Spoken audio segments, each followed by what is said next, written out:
What is going on, Cardano community? Welcome to the YouTube channel. My name is Fareed, and in today's video, I've got a very special guest that's near and dear to my heart, and that's going to be from the MELD team, which is Ken Olling.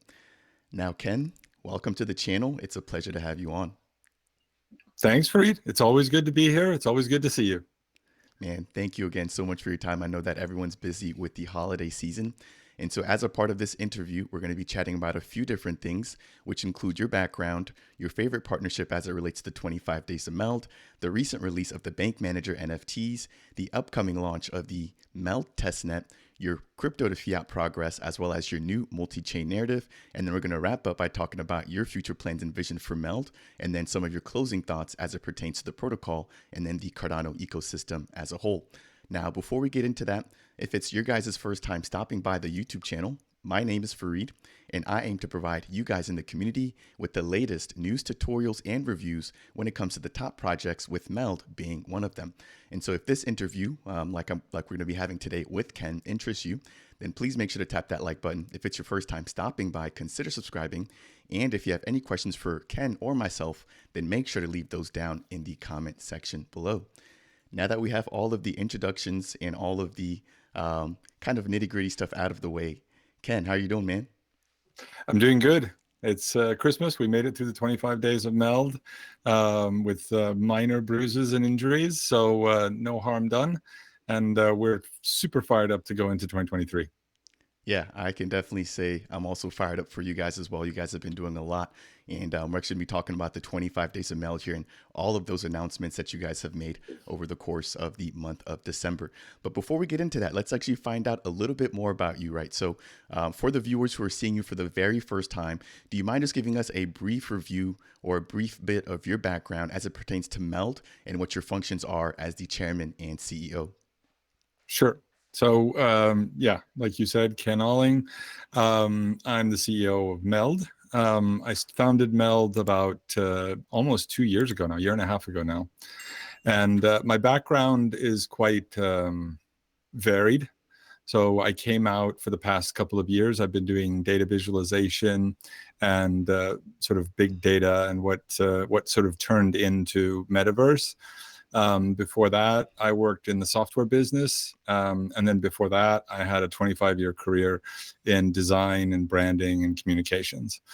So I've touched a lot of different things, most recently finance. And so what we're sort of bringing to the table kind of fits my character quite well, in that I'm able to sort of bring the communication and usability and friendliness and the sort of style and the technology and the finance elements together in a single kind of creative package. Yeah, that's very well said. And you just kind of talked about something right there that actually drew me into MELD, which is design, right? That was one of the first things I noticed about MELD when I viewed your website and read through your white paper, was just how much attention you guys pay to the way that you guys design everything. So I just wanted to just kind of highlight there that it's something that I noticed you guys do not take lightly. And I think that over the course of the long run, it will definitely pay dividends. Now that we have that out of the way, you guys recently just had the 25 Days of MELD, right? Which was a series of announcements which took place over the entire month of December. We saw you guys partnering up with the likes of different metaverses, including Virtua, Cornucopias, different dexes, including the Wing Riders dex, and then even some of additional infrastructure plays like, ADA handle, and then even Web3 auth.io, right? So that said, how did you guys actually come up with the idea for the 25 Days of MELD? And then once you give us a little bit of that background, can you kind of elaborate on your favorite partnership over the course of the 25 days that were announced? Sure. So 25 Days of MELD was kind of a response. So we had a lot of exposure, and we had a lot of dialogue with the community when we were doing the ISPO and we launched the token. And then sort of around February or March, everything started to get very quiet. We were sort of focusing on technology. And so we had this long period where there wasn't a whole lot going on in regards to talking in the community or sort of announcements or any of these kinds of things. And we were getting lots of criticism for it. And, we started losing followers, and very understandably. And sort of the 25 Days of MELD was kind of a response to this. saying that, look, we haven't left. We're not going anywhere. We've been working very, very hard. We've had a lot of changes over the summer, and now we're back and we're bringing our A game. And so it was a sort of the prequel, I guess you could say, to what's going to be an incredibly busy 2023. And so rather than have, whatever, an announcement a week for the next 3 months, I decided that I really wanted to go and sort of hit the ground running and go with like a really big bang and just be like, okay, this is what we're doing. We've been working very hard, and now we have a lot to share. And we just wanted to do it day by day by day. So that's one side of it. The second side of it is we have some new people in our marketing team, and they sort of came on through the summer. So they didn't have a very large they didn't have a lot of exposure to sort of the intensity that we had, especially during the ISPO. And so this gave us a chance to get some of the new team members on board and kind of show them what the cadence is for how we talk to the market and how we sort of communicate and how we're engaged. And so this was almost kind of trial by fire. And there was a lot of mistakes made, small things, so it's not a big deal, but it was a good dry run for, like I said, what's going to be kind of like a proper marathon come this sort of, we're 3 days away. Yeah, I think the way that you guys executed the 25 days of MELD was quite impressive, right? It almost felt like every day there was something for the community to look forward to. And then you guys also even gamified it by also rewarding the community with the MELD token, right? So I think there was a big pot of about 150,000 of the MELD tokens. And you guys had started off with 100,000, but then you guys decided to essentially up the ante, which was really cool to see that you guys, again, are just taking care of the community and then also providing them a way to interact and kind of collaborate as a part of the 25 days of MELD. So hopefully, you guys are able to learn and iterate off of everything that you guys have done so far. And I'm looking forward to seeing, what else is kind of in store for the next series of announcements. Yeah, so I just was going to say, sort of the team did an amazing job. The gamification was all the marketing team, and they completely knocked it out of the park. It was really, it was great to see that they could sort of bring that sort of level of excitement and that kind of completeness to what was just originally started to be a series of announcements. And so it really turned out to be something where 1 and 1 equaled 3. Yeah, I completely agree with that. And one of my favorite partnerships that I saw you guys kind of strike was the one with Cornucopia. So I had obviously the pleasure of meeting yourself, as well as Rob and Josh Jones, who are the 2 co-founders out of 4 from the Cornucopia's team. And that was in Austin as a part of Consensus this past summer. And when I tell you, that was like the most excited I've been in quite a long time to be able to meet 3 people from the 2 arguably biggest projects that I cover on my channel was not only an honor, but it was really good to see like how you guys collaborate and just how everybody was just networking in that environment. And so again, I'm looking forward to seeing, how all of these additional partnerships play out. And then recently, I believe as a part of day number 24, you guys actually released an updated version of the Bank Manager NFTs.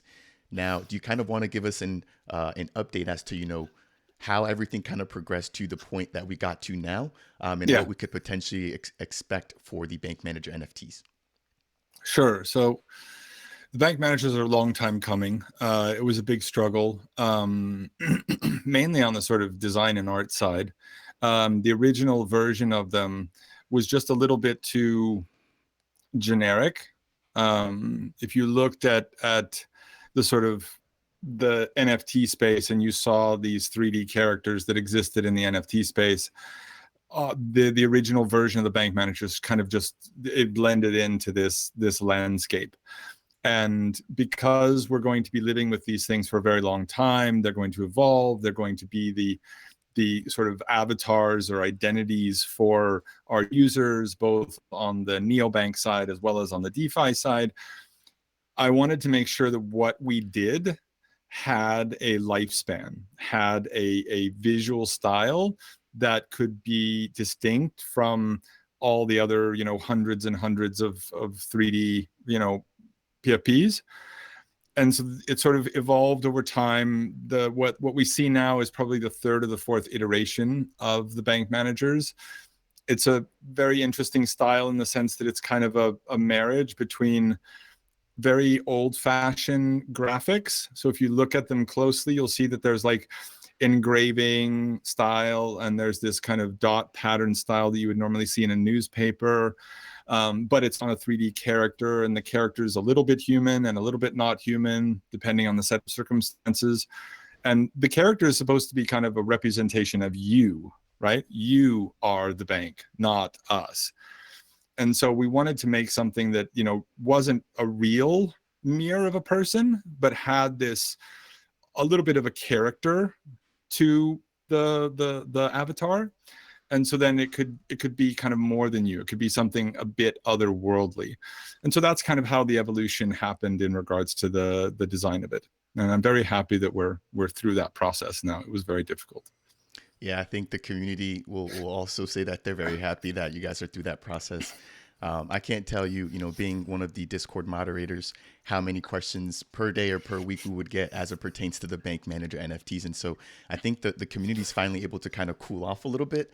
And now I think it's just kind of waiting for the official mint, which I believe you guys will be partnering up with the freeloaders team to essentially kind of get those out. And so I'm excited for that. And as it just pertains to the actual style and the visuals, right? I think that they're extremely vibrant, obviously from like a color aspect, you know, everything just kind of pops on those NFTs.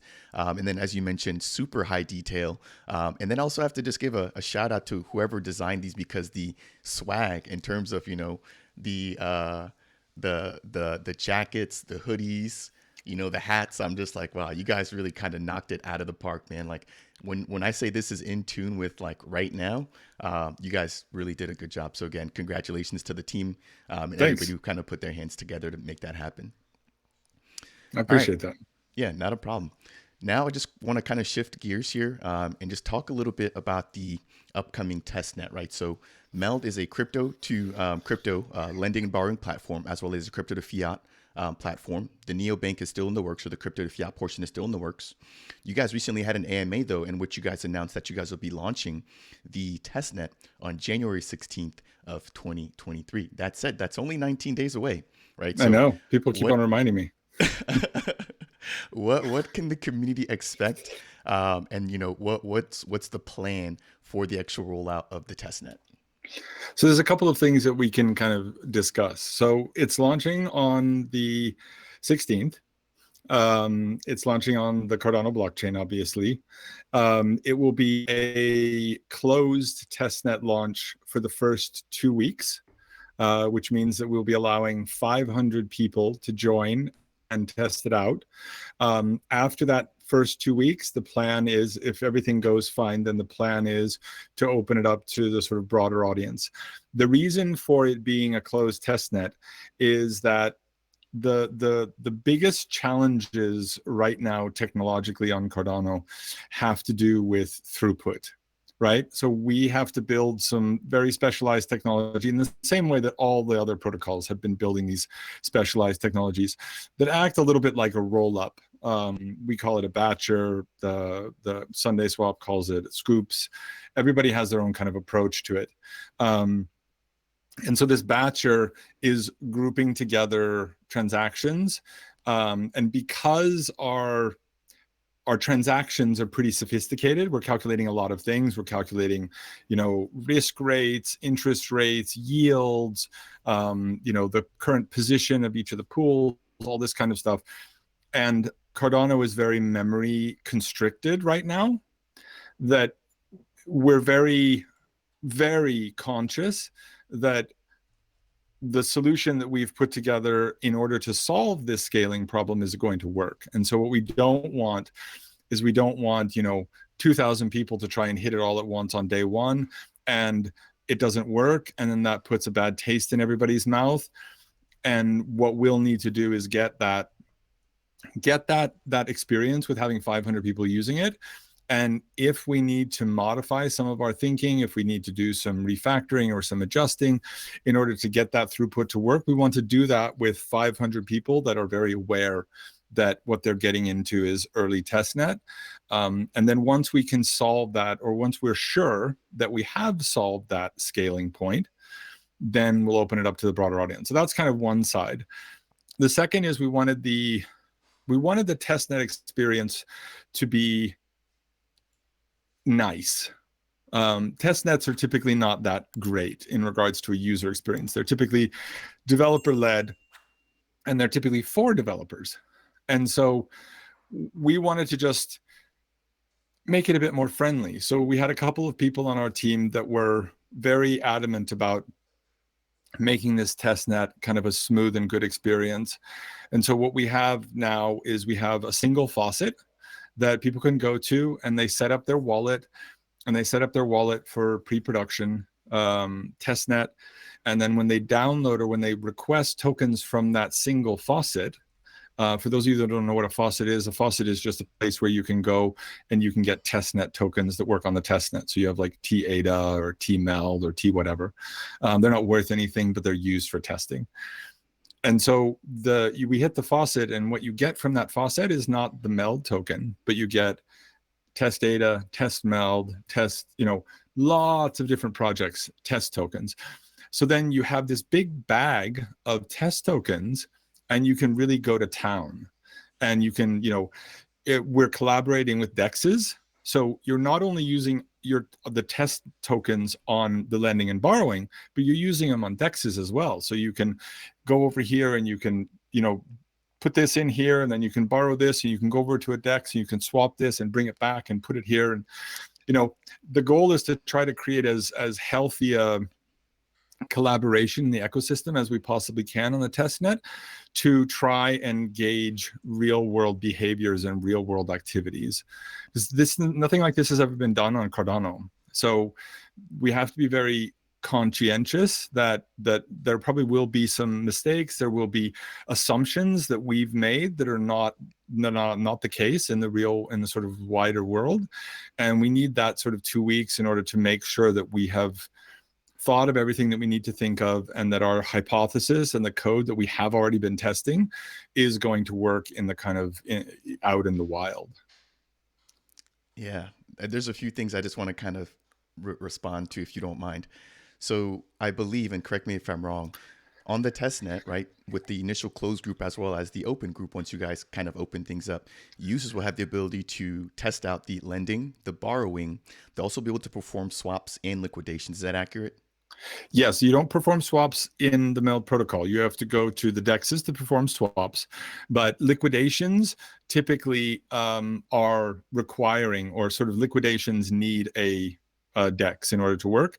Additionally, this is something that I'm actually going to be talking a lot about over the next 10 or 12 days, is the health of a lending and borrowing system. It has a direct correlation to the health of the DEX ecosystem. So if you don't have DEXs on a blockchain, you cannot have lending and borrowing. So there is this very, very close relationship between the DEX and the lending and borrowing protocol when you're doing it pool-based. That really has to, that relationship defines the core foundation of a DeFi ecosystem on a blockchain.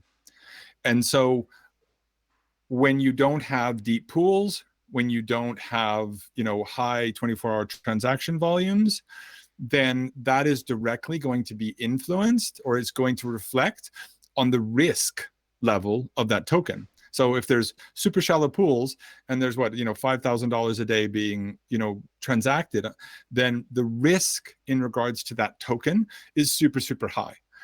And so I think that this is probably over the next 6 months is really going to be part of our drive, is to work really hard with all of the DEXs in order to try and electrify the DeFi side of the Cardano space and get people engaged, understanding, being involved on sort of, using the products. And so that's really kind of it's a key element, and it's a key element that I think that the community needs to talk about, because we really take it for granted when we're looking across the fence at, Ethereum or Avalanche or Polygon, where they don't ever think about these things because, they have pools. They have dexes that have massively deep pools and do, hundreds of millions of dollars in transactions a day. Yeah, that's a great point that you raised there. Next, it's actually not something that I personally had considered, but I think that at least for me, I'm now a little bit more understanding as to why you guys picked to collaborate with Wing Riders, right? So they're going to be one of the top dexes within Cardano right now, and I believe you guys will be partnering with them at least for the testnet side of things, right? Yeah.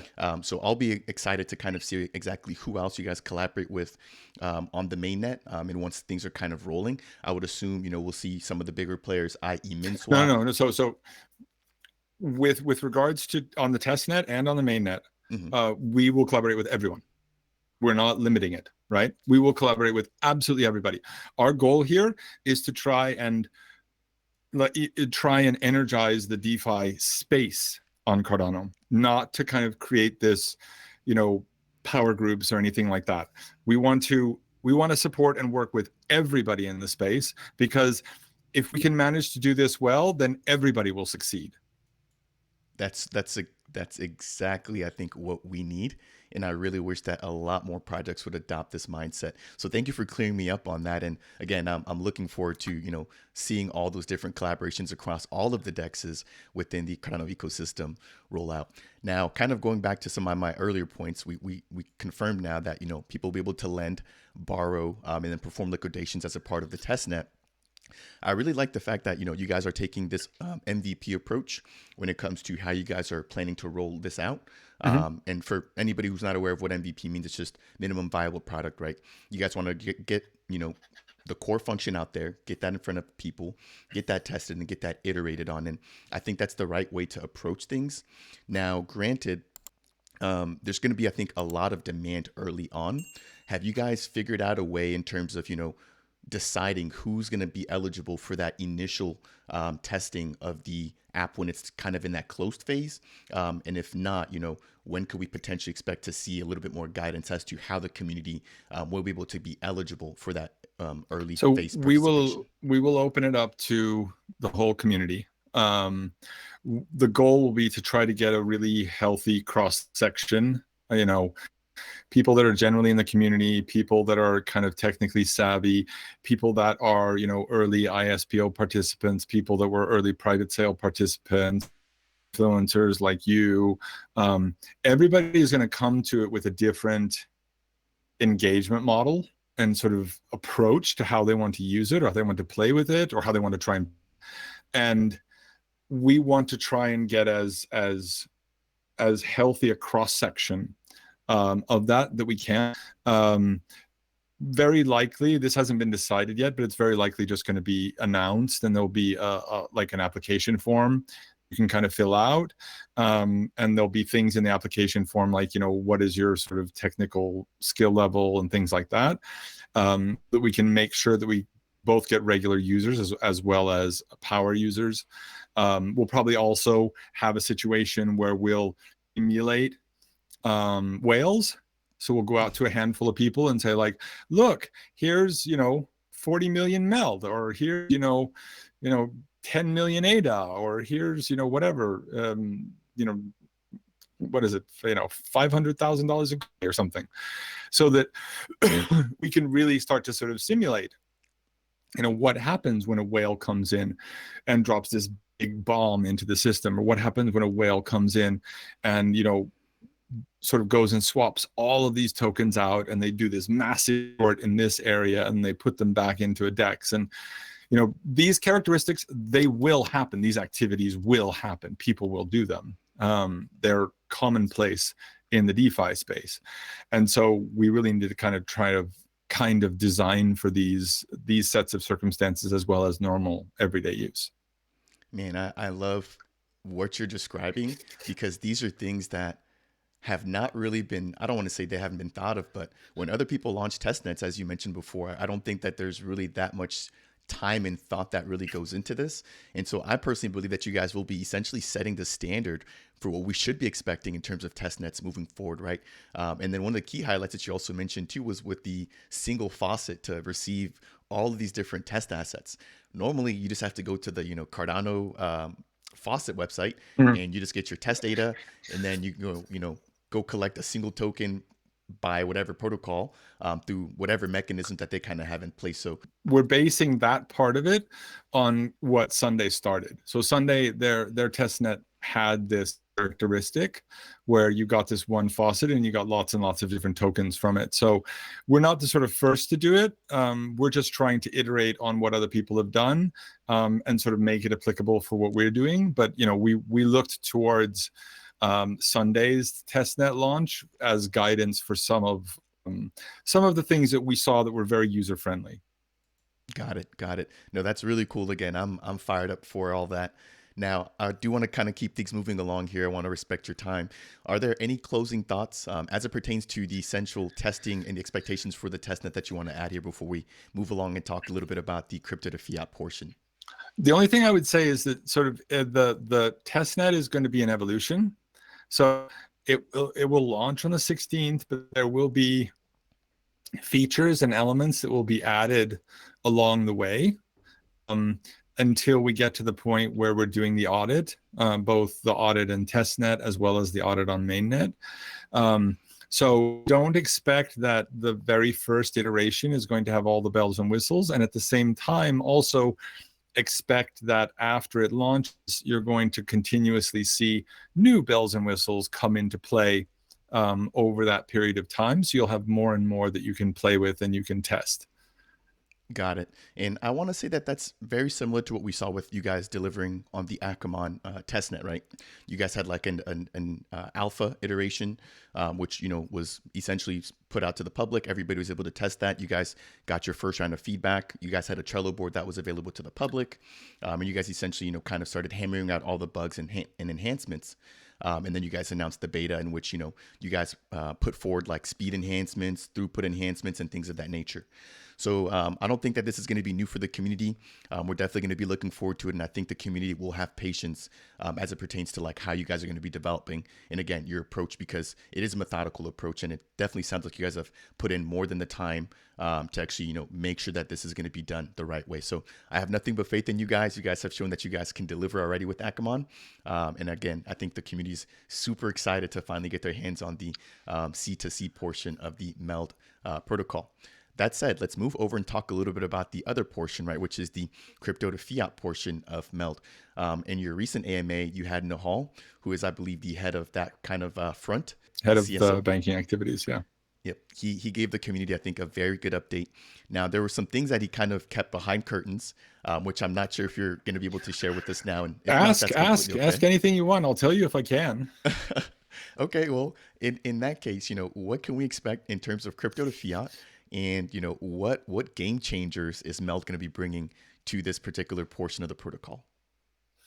So the crypto to fiat, or the fiat side, the MELD Neobank, the goal right now is to launch it towards the early summer. That's the plan. So we're hard at work now in regards to development of the technology. We'll have another announcement related to the technology probably in the first week of January. It's going to be a pretty straightforward neobank. It's not going to have a lot of really massive bells and whistles. You'll be able to hold your fiat in, I don't know, like 15 different currencies. You'll be able to have a debit card. You'll be able to, do SEPA payments. You'll be able to do IBAN, or you'll have an IBAN account. You'll be able to do SWIFT payments. You'll have a debit card. Your debit card can be used to pay for things with fiat, and it can be used to pay for things with crypto. So it's really going to be kind of a foundational piece on the fiat side that we can then iterate on more. But really the focus is not to try and create, for example, like a Revolut. Our goal is to try and create a neobank that has a very responsible relationship and respect both sides, not only respect one side and ignore the other. And so that's really where a lot of our energy and effort is. It has a lot to do with the process that people onboard. the fact that, like you pointed out earlier, we've teamed up with Web3 Auth as a method for making so you can't lose your seed phrases. So it's not so much having these really big, super fancy, special things involved. We're not going to have special, discounts for airport lounges, and, we won't have free Netflix or any of this kind of stuff. But what we hope we do have is a very smooth and very seamless relationship between the crypto and fiat. Yeah, I think that the Web3 Auth.io partnership really, I think, is going to help to bridge the gap between Web2 and Web3, specifically when it comes to users who want to get into MELD or interact with MELD, right? But they may not necessarily want to go through all the hassle of essentially keeping track of their own seed phrase and things like that, which I wouldn't even necessarily call that a hassle. I think it's just good practice to know, but we can't expect everybody initially to have the same amount of depth of knowledge when it comes to actually using Cardano and that kind of thing again. So I'm really happy to hear about that. And just to kind of back up a little bit and talk about, what you were talking about in terms of crypto to fiat, I think what you guys are doing is essentially revolutionizing the relationship, right, between TradFi and DeFi. You guys are allowing for that essentially to start kind of melding together, right? I'm kind of seeing why you guys chose the name MELD now. You guys are essentially melding all these different things together and putting the power back into the people's hand, which I'm a huge proponent of, right? I think giving people the keys to do their own thing, put the power back in their hands and kind of take it out of these bigger institutions, and then also giving the little guy, right, or the regular person access to all these tools that have essentially always been in the hands of a very small group of people. So I'm all for that. Now, in terms of the EMI, right, there was a recent announcement about that. Do you mind kind of elaborating on what the status of the EMI is right now and essentially what that means for MELD as a whole? Yeah. So right now we have the EMI. We're just waiting on the formal documentation for the EMI. So we have a green light to go on that. We're just over the moon excited about this. It's the thing that has taken us by far the longest time to get across the line. I mean, I started working on this, I don't know, like November 2021. So it's just been just over a year. During the summer, I handed it off to Nihal. And so he's been leading that activity along with Gediminas, who's a new team member. And so between the two of them, they've been driving that process forward, and they're the ones that actually crossed the line and made it happen. And, like I said, it's just, this is the dream, right? Able to bring these two elements together. And what I'd like to say is bring them together, not in the way that FTX, right? So you have examples of these institutions that bring these pieces together, like, Voyager and Celsius and BlockFi and FTX. The way that they solved the problem was by privatizing the blockchain, sort of creating their own internalized blockchain. And this idea of kind of trying to pull the blockchain into the TradFi world, I think is the biggest, well, we've seen, it's the failure, right? That's what all of they've just fallen like dominoes because of lots of different management and other types of reasons. But we're approaching it from a very different perspective. We're not saying that, okay, TradFi is right, we just need to pull things from the blockchain or from crypto into TradFi, and both of them need to operate in the domains that they have been operating in for the past, well, crypto for the past 10 years and TradFi for the past 100 years. They both do something that is very different than the other, and they need to interface with each other as opposed to try and create some sort of unholy hierarchy between them. And I think really that is where our effort's at, and that is where our goal is at. This is when I talk to bankers and I talk to regulators, this is what we talk about, is how can we bring these things together where both respect one another? Not that one is right and the other is wrong, or one is the point of truth and the other is not, but how do we come to the table where we're both sitting on the same level and we're able to bring the pieces together? TradFi has requirements and demands that need to be met. They both need to be met in this kind of middle ground and a very kind of on a rational playing field. Yeah, I completely agree. I don't think that we can have one without the other. And having that maximalist mindset as it relates to, DeFi versus TradFi, I don't think that that's really going to benefit anybody at all, right? There's going to be instances where, it might make sense to use DeFi for something, but then there might also be instances where it might just make more sense to go through the regular TradFi route as well. So I'm really glad to hear that you also share the same mindset and the same viewpoint when it comes to that. Now, there's going to be one other thing here that I want to just briefly touch on as it pertains to C2F, and that's the Genius loan, right? So I know that that was a concept that was kind of iterated on in the early versions of the white paper. Is there anything that you can share with the community as it pertains to updates regarding the Genius loan and how it operates? I mean, it's there. It's not going anywhere. The Genius loan will happen. It's a bit more exciting than it was back in the beginning. In the beginning, it was largely connected to you supply an asset as collateral and you generate a yield, and then that yield goes to pay down your loan. Now it's a bit more exciting because we have this concept of a boost. So it's not just a yield, but there's a yield boost in there. And so you're able to then take this yield and this yield boost and point it in whichever direction you want to point it towards, giving you more money all the time, compound yielding. So the Genius loan is still there. I think that the way that I characterized it was a bit unfair in the beginning because it made it sound like you get into this process, you put the collateral in, and then you take out a loan that is a Genius loan, right? The reality is a little bit different. So you supply the collateral and you're automatically generating a yield. If and when you decide to take out a loan, you can then, at any point in time, you can point that yield as a Genius yield to pay down the loan. Or you can turn it off. So you can say, this month I want to send all of the yield to go pay down the Genius loan. You say next month, actually, now I want the money. So you can turn it off. Got it. And Ken, I do want to just mention that the internet connection did get a little choppy there. And so, I also want to just kind of explain that to the viewers.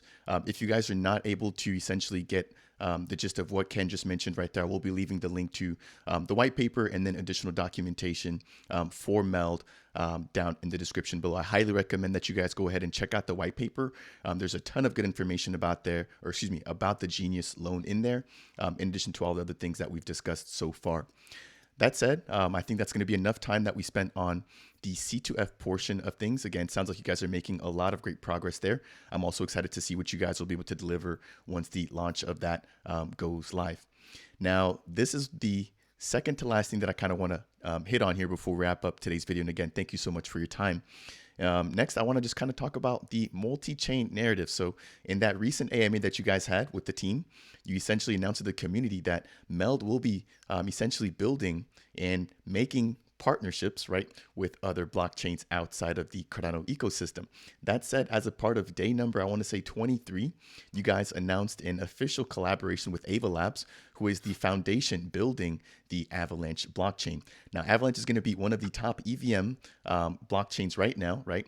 Next to kin, I would say, to like Ethereum, and then obviously Polygon, which is a layer 2 solution building on top of Ethereum. But do you mind kind of giving us a little bit of background about, why that came to be and what the key benefits of these partnerships with other blockchains outside of MELD will be for the community? Sure. So this is a long time coming. We've always known that we were going to go multi-chain. We didn't know exactly when. That's why we initially did the Akamon bridge. So probably towards the beginning of this year, we started seriously looking at what options we had. in regards to going on to an EVM. And the driving force is largely to just get access to the EVM ecosystem and having a sort of an EVM endpoint to be able to bridge us into the Cardano ecosystem. So you can kind of think of our plans as almost being a side chain or a roll up to the Cardano protocol. But that said, we did look into it. We obviously considered Polygon, we considered Avalanche, we considered Ethereum, and lots of others, you know, Near, Fant, etc. What we ended up landing on was not Avalanche, but landing on the Avalanche subnet. So the Avalanche subnet, or a Avalanche subnet, is effectively a parallel blockchain to the Avalanche blockchain. So those of you that don't know, Avalanche consists of 3 blockchains. 2 of them are proprietary. One of them is a Ethereum compatible blockchain. So what we are launching is a subnet, which is an additional Ethereum compatible blockchain. So we're not launching on Avalanche. We're launching on MELD blockchain using the Avalanche consensus mechanism. And we'll be bridging over to Cardano, so we'll have a very tight connection. That said, sort of some of the highlights of the Avalanche subnet is that it will be very, very capital efficient. So gas fees will be incredibly low. They'll be much smaller than Polygon gas fees, and obviously much smaller than Avalanche. And on top of that, the MELD token itself will be getting a kind of an upgrade where it won't be a Cardano only token. It will be a multi-chain token. It'll be on Avalanche, it'll be on the MELD blockchain and Polygon and Ethereum and, you know, who knows where. It will just be called the MELD token. So there won't be any WMELD or MMELD or EMELD. It will still only be 4 billion tokens. And we will be introducing a mint and burn mechanic to manage them so that at any given time across all blockchains, there will only ever be 4 billion tokens. I think that what you'll see in this crypto winter going into the next bull run, I think the next bull run will be really characterized by this idea of cross-chain liquidity, and we want to make sure that we're prepared, and the solution we have is a very user-friendly solution to do that. Yeah, I'm a huge proponent of this move to this multi-chain narrative, and I'm now starting to see why you guys had this partnership with the multi-chain app, right?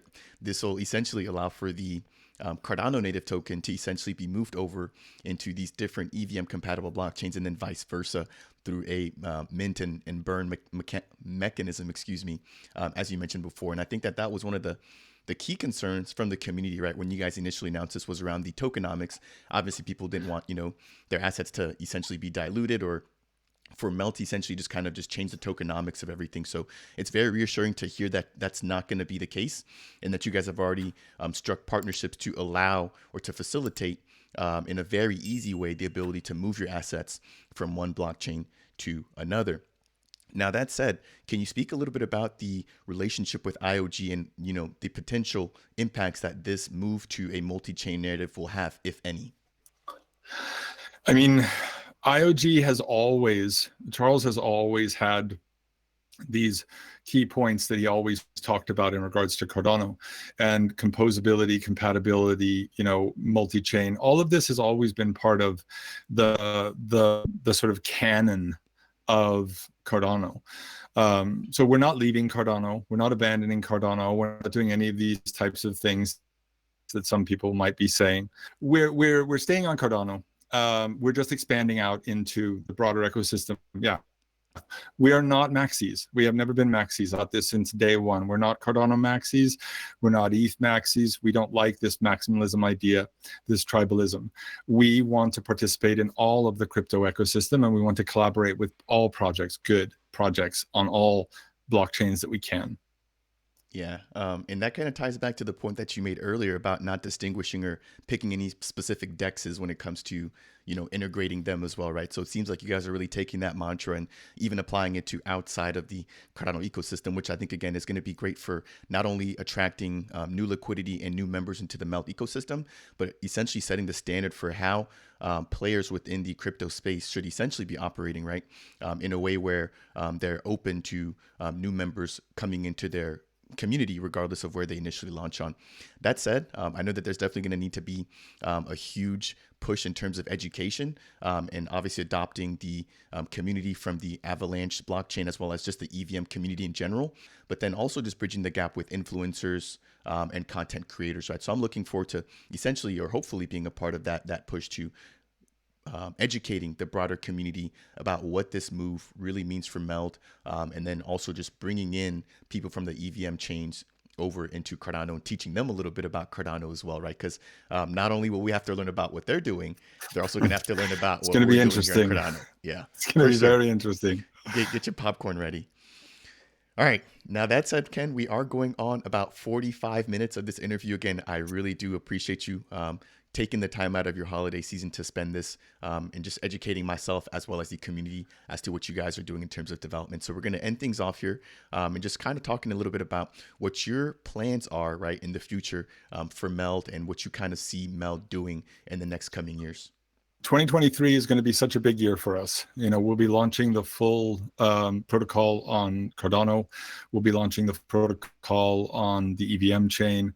We'll be launching our DAO and sort of moving that along. We'll be launching the Neobank. So I think that, the next 6 months are going to be an incredibly exciting time for everybody who is involved in MELD in one way or another. And then after that, we have some very, very wild and crazy plans that I'm not going to go into right now that will continue to push and propel MELD as a kind of innovator in space. But right now, all hands are focused exclusively on delivering in the next 6 months and delivering sort of top-notch, top-quality product. Got it.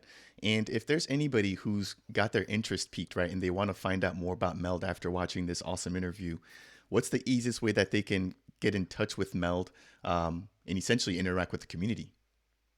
I mean, the best way is go to meld.com. From there, get access to Discord, Twitter, Telegram. We're available, and we have a huge, fantastic ambassador team that is on all of the social media channels. Telegram or Discord is probably the fastest and easiest way. Got it. I completely agree with that. The Discord, I just want to give a huge shout out to Matt Nash and Victor, who do an amazing job of keeping it up to date. Absolutely. Yes, yes. Absolutely. That said, Ken, again, thank you so much for your time. Are there any closing thoughts that you want to share with the community that they need to know about MELD before we wrap this up? So happy holidays. Everybody enjoy, get some rest, be with your family, and we'll see you in the new year. Awesome. All right, guys, you heard it directly from Ken, again, who is the CEO and chairman of MELD. If you guys want to find out more about them, I will be leaving the links to all of their socials down in the description below. Now, if it's your first time here and you guys appreciate this type of content, please make sure to tap that like button. If you guys want more, then also consider subscribing. And if you have any questions for myself or Ken as it pertains to MELD, then make sure to leave those down in the comment section below. That said, thank you so much for your time, Ken. I look forward to having you on in future interviews, and you have a great end of the year of 2022. Thanks a lot, Farid. You too. Have a good night.